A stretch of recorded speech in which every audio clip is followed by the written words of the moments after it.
So my name is Miki Riley, and I'm in the business of beauty. I started selling accessories on the streets of Chicago 17 years ago. My daughter is 18 years old, and she was 1 pound when she was born. She was in the hospital for over 3.5 months.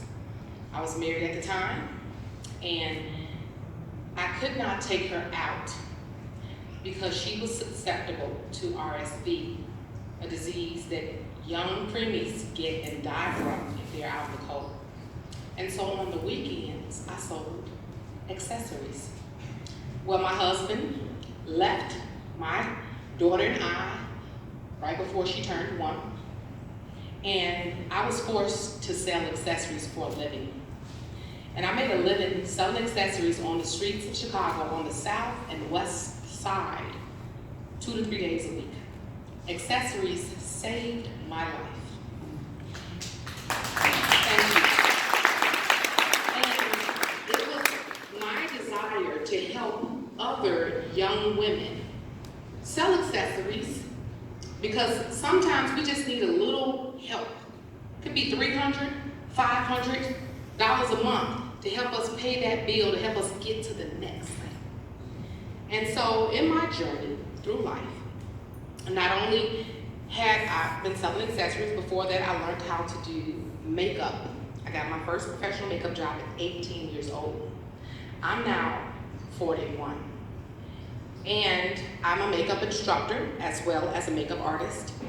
And doing makeup the past several years, because of course makeup is everything now these days, I've encountered a lot of lost young women. I have now an 18-year-old daughter who has gone through several surgeries, but she's doing well. She had surgery on her heart, her eyes. She's had surgery on her ears.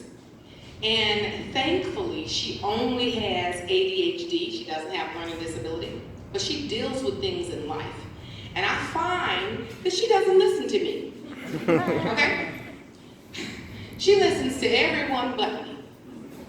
So I have ladies coming in and they're getting their makeup done every week. I'm looking at these ladies, they're looking fabulous. But I know some of the backstories. I understand that they're fighting cases because they've been doing credit card fraud. And I understand there are young ladies who maybe 22, 23 years old who are determined to get a Brazilian butt lift. And they have nice bodies. But who are their role models? What are they thinking? What do they think true fabulousness is? And did you know, as a young person, at 2 and 3, what we define as fabulous in our lives really set the stage for what we'll do in our lives. And sometimes we might need to change that definition of what we feel fabulousness is. So as a mature woman now, over 40, and when I turned 40, I said, the Fabulous 40 No Club. That's what it is. I gotta write a book. I gotta write a book because I need to let these young women know what true fabulousness is, okay? And what I did was I gathered stories, not just from myself, but from 39 other women, ages 40 to 90 years old.